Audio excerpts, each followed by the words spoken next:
Hello dear students, आज अपन लोग discuss करेंगे सदिशों का व्यवकलन। ठीक, बहुत इजी टॉपिक है। ठीक, अगर अपन लोगों को सदिशों का संयोजन अगर अच्छे से समझ में आए तो ये अपन लोगों के लिए बहुत इजी टॉपिक है बेटा। ठीक, तो देखना सदिशों का व्यवकलन इट मीन सदिशों का घटाव जो होता है वो किस तरीके से होता है कि अगर मेरे को दो सदिशों को घटाना है, ये तो मैंने सीख लिया कि अगर मेरे को दो सदिशों को जोड़ना है तो कैसे जोड़ना है। ठीक, कैसे सीखा देखना हो आप लोग। अपन लोगों ने क्या करा था, ये अपने पास ए वेक्टर था, ए सदिश था। इसी तरीके से ये अपने पास बी वेक्टर था। दोनों के बीच में एंगल कोण कितना था, थीटा था। ठीक है ना, थीटा क्या होता था, सदिश ए और सदिश बी के बीच का कोण होता था। तो इन दोनों का जो भी परिणामी होता था वो हमेशा इसके बीच में से पास होता था। याद करो आप लोग, होता था कि नहीं होता था? ठीक, यही होता था। फिर अपन लोगों ने इसको किस तरीके से व्यक्त करा, अपन लोगों ने इसको व्यक्त करा आर वेक्टर इक्वल टू आपके पास क्या होगा, a vector plus b vector के इक्वल होगा। फिर अपन लोगों ने सदिश आर का क्या निकाला, परिमाण निकाला। और परिमाण आप लोगों के पास कितना है, परिमाण है आप लोगों के पास A square plus B square plus 2ab cos theta. Theta क्या है, सदिश ए और सदिश बी के बीच में कोण। इसी तरीके से अगर मैं बात करूं तो आपने tan अल्फा निकाला। tan अल्फा क्या होता था, tan अल्फा जो परिणामी सदिश है, ठीक है ना, आर वेक्टर, उसका अपन ठीक है ना परिणामी सदिश की दिशा निकालते थे किसके सापेक्ष, ए के सापेक्ष। यही तो अल्फा होता था आप लोगों के पास, ये वाला एंगल अल्फा होता था कि नहीं होता था। तो अब ए के सापेक्ष निकाल रहे इसलिए ऊपर बी आता था, तो ये होता था बी साइन थीटा अपॉन में ए प्लस बी कॉस थीटा। होता था कि नहीं होता? तो इस तरीके से अपन लोगों ने सदिशों के संयोजन पे बात करी थी कि नहीं करी थी। अब मुझे सदिशों के घटाव पे बात करनी। घटाव का मतलब यही तो, इसका मतलब आपको आर डैश, इसको मैंने आर लिखा है, इसको आर डैश लिखता हूं। R dash vector equal to आपको क्या लेना है, a vector minus B vector. घटाव ही तो करना है। अरे बस में अब आपको ध्यान से देखना, इस आर डैश वेक्टर को मैं ऐसे भी तो लिख सकता हूं, r dash vector equal to a vector plus minus का बी वेक्टर।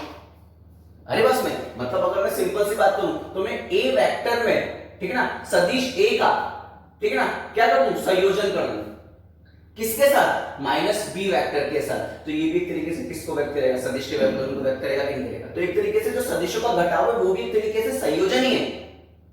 अरे बस में तो अब मैं, लेकिन मुझे करना क्या है, मेरे को सदिश ए के साथ जोड़ना है किसको, माइनस के बी वेक्टर को, माइनस बी वेक्टर को। अब आप लोग ध्यान से देखना, अगर आप लोगों के पास ये सदिश बी है तो ये तो सदिश बी हो गया ना, तो माइनस, अगर माइनस की बात कर रहा है, माइनस बी सदिश, तो देखना इस बी को मैं माइनस एक से गुणा कर दूं, कोई अदिश से गुणा कर दूं, माइनस एक से गुणा करते ही इसकी दिशा बदल जाएगी कि नहीं बदल जाएगी। अब एक नंबर ऐसा होता है, एक संख्या से उससे गुणा करो चाहे भाग दो, परिमाण में कोई फर्क नहीं पड़ता। लेकिन माइनस करते दिशा बदल गई, दिशा बदल गई। तो यहां पे माइनस का जो साइन है वो केवल और केवल क्या होता है, दिशा बदलने को बता रहा है। लेकिन सदिश, अगर मेरे से कोई पूछे सदिश बी का परिमाण बताओ, सदिश बी का परिमाण भी मेरे पास कितना है, अभी बी है। और अगर मेरे से कोई पूछे कि सदिश माइनस बी का परिमाण बताओ, तो वो भी तो बी कितना है, बी। लेकिन माइनस का साइन यहाँ पे क्या शो कर रहा है, माइनस का साइन ये शो कर रहा है कि उसकी दिशा बदल गई बस।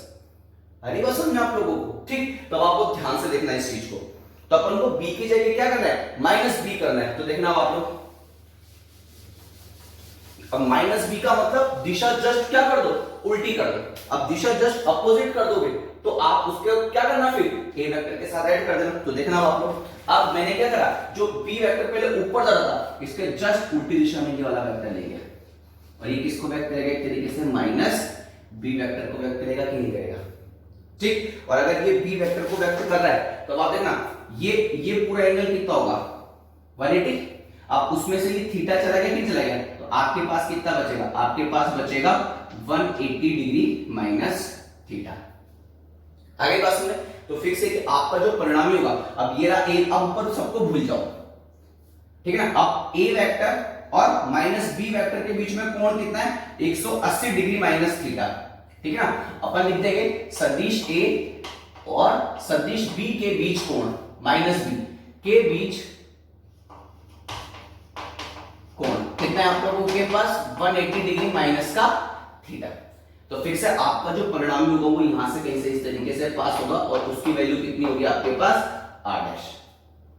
अगली बात समझ में। अब आप आर डैश को कैसे लिखोगे, आर डैश को ऐसे ही तो लिखोगे, देखना अब दोनों माइनस बी सदिश और सदिश ए की पूंछ से पूंछ मिल रही, तो अब अपन इसको सिंपल जोड़ते हैं अपन, तो A vector plus minus B vector, तो आप लोगों के पास आर डैश वेक्टर की वैल्यू कितनी हो जाएगी, A vector minus B vector हो जाएगा कि नहीं हो जाएगा, देख लो A vector minus B vector हो गया ना सदिशों का व्यवकलन।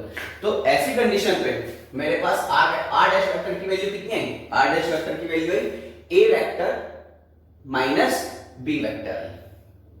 आई बात समझ में, ठीक। तो मैंने इसको कैसे लिख दिया, इसको मैंने ऐसे लिख दिया r dash plus minus B vector, ये तो करा मैंने यहाँ पे उल्टा कर दिया, देखो A vector plus minus B vector, तो आपके पास R dash vector equal to कितना हो जाएगा, ए वेक्टर माइनस का बी वेक्टर, ठीक। अब आप सबको पता है कि वेक्टर ए का परिमाण कितना है, ए, और माइनस बी वेक्टर का परिमाण भी आपके पास कितना है, बी। केवल माइनस का साइन तो दिशा को बता रहा है ना कि दिशा बदल गई, तो ऐसी कंडीशन पे आप देखो प्लस, तो प्लस का जब साइन होता है तो इसका परिमाण लिखूंगा, तो कैसे लिखूंगा, रूट में क्या हो जाएगा आपके पास A square plus B square plus, देखो A square plus B square plus 2ab, अब cos थीटा तो ये था ना थीटा, अब सदिश a, ठीक है ना, माइनस सदिश b के बीच में कोण कितना 180 डिग्री माइनस थीटा, तो यहां पे लिखूंगा cos 180 डिग्री माइनस थीटा। आगे बात समझ में। अब आप उससे पहले मैं एक चीज बता देता हूं, ये होता है 0 डिग्री, ये होता है 90 डिग्री, ये होता है 180 डिग्री, ये होता है 270 डिग्री, ये होता है 360 डिग्री। आपको पता नहीं चाहिए कि इस पहले क्वाड्रेंट में इस वाले जगह सब पॉजिटिव होते हैं, सब धनात्मक होते हैं, पता है ना, ये 10th क्लास में पढ़ के चुके हो। यहाँ पे कौन कौन पॉजिटिव होता है, साइन कॉसेक पॉजिटिव होता है, यहाँ पे कौन पॉजिटिव होता है, tan और cot पॉजिटिव होता है, और यहाँ पे कौन पॉजिटिव होता है, cos एंड sec पॉजिटिव होता है। आई बात में। अब आपके पास है 180 माइनस थीटा, तो 180 लेना, माइनस करोगे तो आप इस वाले क्वाड्रेंट में आ गए कि नहीं आ गए, और इस वाले क्वाड्रेंट में, ठीक है ना, इस वाले क्वाड्रेंट में, इस वाले सेक्शन में हमेशा कौन पॉजिटिव होता है, साइन एंड कॉसेक, लेकिन यहां पे कौन है आपके पास, कॉस है, तो नेगेटिव आ जाएगा। तो देखना आप लोग, तो आप इसको कैसे लिखोगे, इसको लिखना R dash vector equal to root में कितना हो जाएगा, A square plus B square minus का 2ab कितना आ जाएगा, cos थीटा आ जाएगा पास, ठीक है। तो R dash vector equal to क्या, A square plus B square minus का 2ab cos थीटा हो जाएगा। आगे बात समझ में। इसी में अपन थोड़ा सा और आगे बढ़ते हैं, तो tan अल्फा निकाल लें, ये तो आपके पास क्या हो गया, सदिश आर डैश का परिमाण। आगे बस tan अल्फा क्या बताता था, tan अल्फा बताता है परिणामी सदिश की, ठीक है ना, सदिश a के सापेक्ष दिशा, परिणामी सदिश की सदिश a के सापेक्ष दिशा, तो tan अल्फा इक्वल टू कितना हो जाएगा, तब a के सापेक्ष निकालते तो ऊपर किसको लिखेंगे, b को, तो हो जाएगा b sin थीटा। अब थीटा की जगह कितना लिखूंगा, 180 माइनस का थीटा अपॉन में क्या लिखूंगा, a plus b cos 180 minus theta, ठीक। तो अब आप लोगों के पास tan अल्फा की वैल्यू कितनी आ जाएगी, tan अल्फा इक्वल टू आपके पास हो जाएगा b sin थीटा अपॉन में 180 माइनस थीटा। सेकंड क्वाड्रेंट में साइन होता है इसलिए पॉजिटिव रहेगा, a, अब यहाँ पे b, यहाँ पे cos 180 cos आ गया, और 180 माइनस थीटा मतलब सेकंड में, तो वहां पे तो साइन पॉजिटिव होता है, यहाँ पे cos इसलिए नेगेटिव आ जाएगा, तो माइनस का b cos थीटा। तो इस तरीके से अपन लोग tan अल्फा की बात करते हैं। तो इस तरीके से अपन लोग आसानी से क्या कर सकते हैं बेटा, सदिशों का व्यवकलन। अब अपन ने पढ़ा तो सदिशों का व्यवकलन ही है, लेकिन अपन ने इस पूरे को सॉल्व किससे करा है, सदिशों के संयोजन से अपन लोगों ने इसको सॉल्व करा है। अरे बात समझ में, ठीक। तो इस तरीके से अपन सदिशों के व्यवकलन पे क्या करते हैं, बात करते हैं। कुछ नहीं करना है, बहुत ध्यान से सुनना। अपने पास सदिश a सदिश b दोनों के बीच में एंगल कितना था, थीटा, तो अपन ने क्या निकाला, a जो ये r वेक्टर होता था, ये r वेक्टर किसको बताता था, a vector plus b vector को बताता था। मुझे पढ़ना था सदिशों का व्यवकलन, व्यवकलन का मतलब मुझे पढ़ना था a vector minus b vector. तो इस A vector minus B vector को मैंने कैसे लिखा, A vector plus minus B vector, मतलब मैं ए वेक्टर के साथ जोड़ दूं किसको, माइनस बी वेक्टर को, तो वो ऑटोमेटिकली किसमें बदल जाएगा, सदिशों के व्यवकलन, सदिशों के घटाव में। तो मैंने इस सदिश बी को -1 से गुणा कर दिया, -1 से गुणा करते दिशा बदल गई, ठीक है ना, दिशा बदलती सदिश बदल गया ना अपने पास, तो ठीक। तो ऐसी कंडीशन पे अब मेरे पास सदिश ए और माइनस सदिश बी के बीच में अब कोण कितना हो गया, पहले था थीटा, ये टोटल 180, तो ये कितना बचा, 180 माइनस थीटा बचा कि नहीं बचा। तो अब मुझे ए वेक्टर और माइनस बी वेक्टर का परिणामी निकालना है। तो जब ये परिणामी वर्ड आ जाए ना, इसका मतलब आपको जोड़ना ही है। तो मैंने क्या करा, इन दोनों का परिणामी कितना हो जाएगा, ए वेक्टर प्लस माइनस का बी वेक्टर, माइनस को बाहर लेकर जाओ तो r dash vector equal to कितना हो जाएगा, ए वेक्टर माइनस का बी वेक्टर। और सारे ये फॉर्मूला देखो, A square plus B square plus 2ab cos theta, theta तो ये वाला एंगल था, ये वाला, लेकिन अब एंगल कितना है, ये वाला, तो मैंने इसको लिख दिया 180 माइनस थीटा। तो सॉल्व करा तो मेरे पास यहाँ पे माइनस का साइन आ गया, ठीक। इसी तरीके से मैंने tan अल्फा निकाला, tan अल्फा में भी थीटा की जगह क्या पुट करूंगा, 180 माइनस थीटा, तो यहाँ पे मेरे पास b sin थीटा अपॉन में कितना आ गया, a minus b cos theta आ गया। आई बात समझ में आप लोगों को, ठीक। बहुत ध्यान से देखो बेटा इसको एक बार,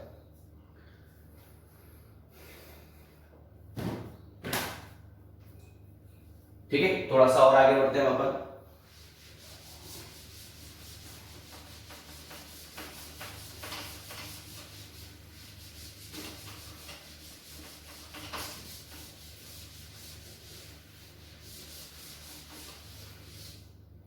ठीक है। तो अब आप बहुत ध्यान से देखना, मेरे पास r dash vector equal to आ गया a वेक्टर माइनस का b वेक्टर, फिर r डैश का परिमाण मेरे पास कितना आ गया, रूट में a square plus b square minus का 2ab cos थीटा आ गया। उसके बाद मेरे पास tan अल्फा आ गया, tan अल्फा क्या बताता है, जो परिणामी सदिश है r डैश, उसकी दिशा किसके सापेक्ष, सदिश a के सापेक्ष। तो ये आप लोगों के पास आ गया b sin थीटा अपॉन में a minus b cos theta. तो मेरे पास दिशा आ गई, मेरे पास परिमाण आ गया, और साथ में उस वेक्टर को, उस सदिश को कैसे व्यक्त करते हैं वो भी मैंने व्यक्त कर दिया। तो हर एक कंडीशन मुझे यहाँ पे पता है बेटा, हरी बात समझ में आप लोगों को, ठीक। अब इसी में अपन थोड़ा सा और आगे बढ़ते हैं और एक स्पेशल केस पे बात करते हैं। स्पेशल केस में अपन ने क्या करा कि सदिश a का परिमाण बराबर कर दिया सदिश b के परिमाण के, और उस परिमाण को कितना मान लिया अपन लोगों ने, a परिमाण के बराबर अपन लोगों ने मान लिया। आई बात समझ में आप लोगों को। तो अपन ने क्या करा, सदिश a का परिमाण बराबर सदिश b का परिमाण बराबर सदिश a का परिमाण अपन लोगों ने मान लिया, ठीक। ये वाला स्पेशल केस अपन लोगों ने सदिशों के संयोजन में भी अपन लोगों ने इस पर क्या करी थी बेटा, बात करी थी। तो देखना अब आप लोग वैल्यू पुट करो, इसमें पहले परिमाण निकालते हैं फिर दिशा निकालेंगे। तो r डैश इक्वल टू कितना जाएगा, रूट में a square plus a square minus का 2a, तो a स्क्वायर और ये हो जाएगा आपके पास कितना, cos थीटा। तो यहां पर हो जाएगा आपके पास 2a स्क्वायर माइनस का 2a स्क्वायर कितना हो जाएगा, cos थीटा। फिर यहां पर आप लोगों के पास 2a स्क्वायर कॉमन ले लो, तो जाएगा 1 माइनस का cos थीटा हो जाएगा। ये किसकी वैल्यू होगी आपके पास, r डैश की वैल्यू हो गई आपके पास, ठीक। अब एक फॉर्मूला आपको याद रखना है कि cos 2 थीटा, ठीक है ना, cos 2 थीटा, अभी अपन लोगों ने पढ़ा था cos 2 थीटा को 2 cos square theta minus 1, 2 cos square theta minus 1 addition वाले में। अब cos 2 थीटा का एक फॉर्मूला और आप लोगों के पास होता है, या तो ऐसे लिख दो या फिर इसको 1 माइनस का 2 साइन स्क्वायर थीटा लिख दो। ये कुछ फॉर्मूले जो आप लोगों को अच्छे से याद रखने हैं, ठीक। इसी तरीके से आप लोगों को एक फॉर्मूला sin 2 थीटा का भी याद रखना है। sin 2 थीटा इक्वल टू होता है 2 sin थीटा cos थीटा। ये आप लोग पढ़ के आ चुके हैं 10th क्लास में, ठीक है ना। अब आप अपन को चाहिए 1 माइनस cos थीटा। तो देखना आप लोग इसको तो इधर ले जाओ तो प्लस में बदल जाएगा, और इसको इधर लेके आ जाओ तो ये किस तरीके से हो जाएगा, देखना आप लोग, ये हो जाएगा 2 sin square theta equal to, ये तो उधर जाके पॉजिटिव हो गया, इसको उधर लेकर जाओ तो ये जाएगा 1 माइनस का cos 2 थीटा। अब देखो यहाँ पे 2 थीटा है ना, तो यहाँ पे थीटा है। अगर यहाँ पे थीटा होता तो यहाँ पे आपके पास कितना जाता, थीटा बाई 2 हो जाता है कि नहीं हो जाता। तो 1 माइनस कॉस थीटा को मैं क्या लिख सकता हूं 2 साइन स्क्वायर थीटा बाय 2 लिख सकता हूं। आई बात समझ में? तो देखना आप लोग, तो यहां पर आप लोगों के पास r डैश की वैल्यू कितनी हो जाएगी, रूट में 2a square 2 sine square theta by 2। तो 2 मिलके तो कितना हो गया 2 का स्क्वायर a का स्क्वायर और ये हो गया sine square theta by 2। Theta by 2 हमेशा साइन के साथ ही रहता है, तो मैं इसको इस तरीके से लिख देता हूं, देखना 2a साइन थीटा बाय 2 का होल स्क्वायर। अब होल स्क्वायर से रूट को कैंसिल कर देते हैं अपन, तो आप लोगों के पास यहाँ पे r डैश की जो वैल्यू आएगी, r डैश की वैल्यू कितनी जाएगी 2a साइन थीटा बाय। आई बात समझ में आप लोगों को?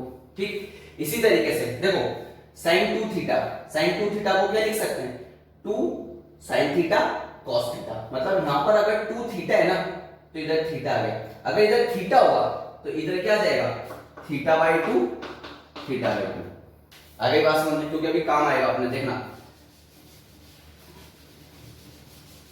ये तो अपन ने क्या निकाला परिमाण निकाला। अब दिशा देखो, दिशा tan अल्फा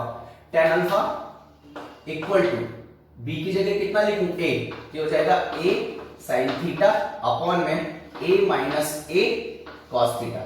तो यहाँ पे आपके पास a sin थीटा अपॉन में a कॉमन ले लो 1 माइनस का cos थीटा, a से a कैसे, अब मैं sin थीटा की जगह ले देता हूं 2 sin theta by 2 cos theta by 2 और 1 माइनस cos थीटा की जगह क्या लिख सकता हूं 2 sin स्क्वायर थीटा बाय 2। ये sin से ये sin कैंसिल हो गया और ये 2 से ये 2 कैंसिल हो गया, तो आपके पास ऊपर तो बचा cos थीटा बाय 2, नीचे बचा sin थीटा बाय 2। तो tan अल्फा इक्वल टू हो जाएगा cos थीटा बाय 2 और नीचे हो जाएगा sin थीटा बाय 2। तो इसको मैं क्या लिख सकता हूं tan अल्फा इक्वल टू हो जाएगा cot थीटा बाय 2। अब यहां पे cot थीटा बाय 2 है तो मैं इसको ऐसे लिख दूं tan अल्फा इक्वल टू 10। देखना आप लोग tan अल्फा इक्वल टू कितना लिख दूं 10, cot को मैंने किस में लिख दिया 10 में, पाई बाय 2 माइनस का थीटा बाय 2। पढ़ गया एक्सपर्ट आप लोग, कन्वर्ट करना। अब अगर मेरे से कोई बोले कि 10 pi by 2 minus theta by 2 को लिखो, तो पाई बाय 2 है तो पाई बाय 2 होने की वजह से 10 किस में बदल जाएगा cot में, ठीक। और pi by 2 minus theta by 2 तो माइनस पाई बाय 2 माइनस मतलब पहले क्वाड्रेंट में चला गया, इसमें सब पॉजिटिव होंगे, सब धनात्मक होंगे, इसलिए यहाँ पे प्लस का प्लस रहेगा। तो 10 pi by 2 minus theta by 2 को क्या लिख सकता हूँ cot थीटा बाय 2 लिख सकता हूँ, नहीं लिख सकता हूँ। तो फिक्स है cot थीटा बाय 2 को क्या लिख सकता हूँ 10 pi by 2 minus theta by 2। 10 से 10 को रिप्लेस करते हैं पर अल्फा इक्वल टू कितना हो जाएगा पाई बाय 2 माइनस का थीटा बाय 2। तो आप लोगों के पास यहाँ से अल्फा की वैल्यू कितनी आ जाएगी पाई माइनस थीटा बाय 2 आ जाएगी। आई बात समझ में आप लोगों को, ठीक। तो r डैश की वैल्यू कितनी आई 2a sin थीटा बाय 2 और अल्फा की वैल्यू कितनी आई पाई माइनस थीटा बाय 2 आई। तो इस तरीके से अपन अब सदिशों के व्यवकलन पे क्या करते हैं बेटा बात करते हैं, ठीक। इसी में थोड़ा सा और आगे बढ़ते हैं अपन, एक बार देखना इसी में अपन थोड़ा सा एक बार कंपेयर करवाता हूं मैं आपको सदिशों का व्यवकलन और सदिशों का योग, ताकि अपन लोगों को टेंशन नहीं ले, अपन को पता रहे कि अपन को कब कौन सा फॉर्मूला यूज करना है। और आपको ये लेक्चर बहुत अच्छे से देखना पड़ेगा, ठीक है बेटा। अब अगर आप सोचो, ठीक है ना, जितने भी लेक्चर अपन ने अभी तक बनाए, ठीक है ना, उन लेक्चर को अगर आप सोचो कि एक बार में सब कुछ समझ में आ जाना चाहिए तो बिल्कुल भी नहीं आएगा बेटा। ये फिजिक्स है, एक लेक्चर को जो न्यूमेरिकल है, क्योंकि अब जैसे जैसे अपन आगे बढ़ते जाएंगे ना उतना अपन लोगों का लेवल अप होता जाएगा, ठीक। और अगर आप सोचो कि मैं तो एक लेक्चर में पूरी फिजिक्स पढ़ लूं तो कभी नहीं आने वाली बेटा समझ में। आपको अगर नहीं समझ में आ रहा है तो पीछे के लेक्चर देखो, फिर वापस आगे के लेक्चर रिपीट करो। जब तक आप उसको 2-3 बार रिपीट नहीं करोगे, अभी आप इस चीज के हैबिचुअल नहीं हो, ठीक है ना। अब अपन अपना जो सब्जेक्ट है ना वो बिल्कुल बदल चुका है, ठीक ना। अब आप ऐसे सोचो कि यार मैं तो ऐसे घूमते फिरते देख लूंगा और मुझको समझ में आ जाएगी फिजिक्स, कभी समझ में नहीं आने वाली बेटा।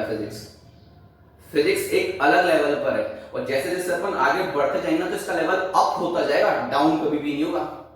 और अगर आप सोचो कि मैं तो ऐसे ही पढ़ के फिजिक्स समझ लूंगा तो कभी समझ में नहीं आएगी, कभी भी नहीं आएगी, ठीक है ना। भगवान खुद आके बोलेगा जब बेटा तथास्तु तेरे को फिजिक्स समझ में आने लग जाएगी, नहीं आने वाली। जब तक आप लोग इसको टाइम नहीं दोगे, ठीक है ना। अब आप सोचो कि ये लेक्चर 20 मिनट का है, 20 मिनट आपने लेक्चर देखो और आपको पूरा लेक्चर समझ में आ जाएगा? नहीं आएगा। लेक्चर देखो, उसको नोट करो, फिर वापस पढ़ो, और कोई डाउट आ रहा है फिर लेक्चर वापस उसको पढ़ते जाओ, लेक्चर देखते जाओ दोबारा से। और अब आप सोचो कि एक लेक्चर में मेरा काम कंप्लीट हो गया, तो कभी नहीं हुआ बेटा कंप्लीट, नहीं आनी कभी फिजिक्स समझ में। अरे बस समझे। तो फिजिक्स के लिए जितने ज्यादा बार आप इन लेक्चर्स को देखेंगे ना, उतना आप लोगों को क्लियरिटी आएगी। और आप सोचोगे कि एक बार में मैं पढ़ लूंगा फिर अगले लेक्चर का वेट करूंगा, तो कभी भी आप लोगों को किसी तरीके की कोई क्लियरिटी नहीं आएगी, मैं पहले ही बता देता हूं। ठीक है ना। अगर आप लोगों ने ये फील्ड चूज करा है, ठीक है ना, पीसीएम पीसीबी, तो उसी लेवल पर आप लोगों को टाइम भी देना ही पड़ेगा, और ज्यादा टाइम आप लोगों को फिजिक्स को ही देना पड़ेगा, तब जाके आपके सारे डाउट क्लियर रहेंगे। क्योंकि अपन जैसे जैसे आगे बढ़ते जाएंगे ये चीज अपने लिए उतनी ही ज्यादा क्या होती चली जाएगी, हार्ड, मतलब लेवल अप होता चला जाएगा। अरे बस में तो टाइम दो बेटा। ऐसा नहीं है कि बस आ गया, पढ़ लिया, नोट्स बना लिया, मेरा काम हो गया, बिल्कुल भी नहीं हुआ। जब तक आप लोग टाइम नहीं दोगे, इन लेक्चर्स को अच्छे से नहीं देखोगे, तब तक कुछ समझ में नहीं आने वाला। अरे बस समझे। ठीक, तो देखना आप लोग, क्योंकि आगे जैसे जैसे बढ़ते जाएंगे ना, चीज कॉम्प्लिकेटेड होती जाएगी। आप लोगों को लगेगा कि यार ये तो पहले भी पढ़ाया था, अब भी पढ़ा दिया, दोनों में डिफरेंस क्या है। ठीक है ना। तो वो चीज तब आप लोगों को अच्छे से समझ में आएगी जब आप बार बार पढ़ोगे, तो आपको पता है यार वहां पे मतलब अलग था, यहाँ पे मतलब अलग है। तो देखना आप लोग, अपन लोगों ने सदिशों का संयोजन पे बात करी थी, सदिशों का संयोजन, और यहाँ पर अपन लोगों ने बात करी थी सदिशों का व्यवकलन। दो चीजों पे बात करी अपन लोगों ने। सदिशों के संयोजन पे मैंने क्या देखा था कि जो आर वेक्टर था वो था आपके पास a vector plus b vector. सदिशों के व्यवकलन में आप लोग क्या देखोगे कि r dash vector equal to कितना होगा, a vector minus B vector. जब आप लोगों ने सदिशों के संयोजन में परिमाण को निकाला था, वो था आप लोगों के पास A square plus B square plus 2ab cos theta. और जब आप लोगों ने सदिशों के व्यवकलन में परिमाणों को निकालोगे, तो ये होगा आपके पास a square plus b square minus का 2ab cos थीटा। अब आप देख लो केवल माइनस का डिफरेंस है दोनों में। अरे बात में फिर आप लोग दिशा निकालोगे, यहां पे tan अल्फा, तो tan अल्फा क्या होता है, सदिश a के सापेक्ष परिणामी सदिश की दिशा, वो आपके पास आई थी b sin थीटा अपॉन में a plus b cos theta. अब आप बहुत ध्यान से सुनना, वापस मैं क्या बोल रहा हूं, अल्फा क्या होता है, परिणामी सदिश की दिशा किसके सापेक्ष, सदिश a के सापेक्ष निकाली। तो जब मैं सदिश a के सापेक्ष बात करूंगा तो ऊपर b आएगा, और जब मैं सदिश b के सापेक्ष बात करूंगा तो ऊपर क्या जाएगा, a आ जाएगा। ये अच्छे से याद रखना। अरे बस सुनिए, इसी तरीके से मैंने यहाँ पे tan अल्फा निकाला। tan अल्फा क्या था, r डैश की दिशा किसके सापेक्ष, सदिश a के सापेक्ष। तो a के सापेक्ष होते ही यहाँ पे ऊपर b आ जाएगा, तो b sin थीटा अपॉन में a minus b cos theta. देखो यहाँ पे प्लस था, यहाँ पे माइनस हो गया। ठीक, सदिशों के संयोजन में आप लोगों ने निकाला था a वेक्टर b वेक्टर का परिमाण a है। मैंने आपको यहाँ पे बल से समझाया था ये कि दो बल, समान परिमाण के बल किसी कण पर थीटा डिग्री के कोण पे लग रहे हैं, तो जो परिणामी बल होगा उसकी वैल्यू याद करो, 2f लिखा था वहां पे, यहाँ पे a लिख देता हूं, 2a cos थीटा बाई 2 आएगी आपके पास। कितनी आएगी, थीटा बाई 2 आएगी। और याद करो अल्फा आप लोगों के पास सिंपल वैल्यू आई थी थीटा बाई 2, आई थी कि नहीं थी जब अपन ने सॉल्व करा था। यहाँ पे अपन लोगों ने सॉल्व करा कि अगर a का परिमाण, स्पेशल केस में क्या देगा, a का परिमाण b का परिमाण किसके बराबर है, a के बराबर है, तो याद करो परिणामी जो सदिश आया था वो आया था आपके पास 2a sin थीटा बाई 2। आई बात समझ में। ठीक, तो फिक्स से जो अल्फा आया था याद करो कितना आया था, पाई माइनस थीटा बाई 2। अब आप देखो यहाँ पे cos है तो यहाँ पे sin आ गया, यहाँ पे थीटा बाई 2 है तो यहाँ पे पाई माइनस थीटा बाई 2 हो गया आप लोगों के पास। तो ये चीजें आप लोगों को कंपेयर कर करके पढ़नी है बेटा। ठीक है ना, ये तो थोड़े दिन बाद दोनों मिक्स हो जाएगा, तो भूल जाओगे कि ये फॉर्मूला कहाँ यूज करना है, ये फॉर्मूला कहाँ यूज करना है। ठीक है ना, तो आपको एकदम क्लियर होना चाहिए कि संयोजन में ये सारी चीजें यूज करनी है, घटाव में ये सारी चीजें यूज करनी है। और ये चीज आपको तभी क्लियर होगी जब आप इस चीज को बार बार रेगुलर क्या करते रहोगे, आप लोग पढ़ते रहोगे। फ्री मत बैठो। जब भी आपको लग रहा है मेरा पूरा कंप्लीट हो गया, तो वेक्टर के सारे के सारे लेक्चर देखना स्टार्ट कर दो। कोई बड़ी बात नहीं है, फ्री बैठो, ठीक है ना। मान लो कि अपन कुछ ऐसी, मान लो कि कोई शो देख रहे हैं, तो मान वो पूरा का पूरा एक वेक्टर टेस्ट वापस लेक्चर 1 से देखना स्टार्ट करो, जितनी बार देखोगे उतनी बार क्लियर होगा। और अगर आप ये सोचो कि नहीं नहीं मैं तो एक बार में क्लियर कर दूंगा, तो फिर कुछ नहीं होने वाला बेटा। ठीक है, पढ़ो, देखो इसको जल्दी से एक बार।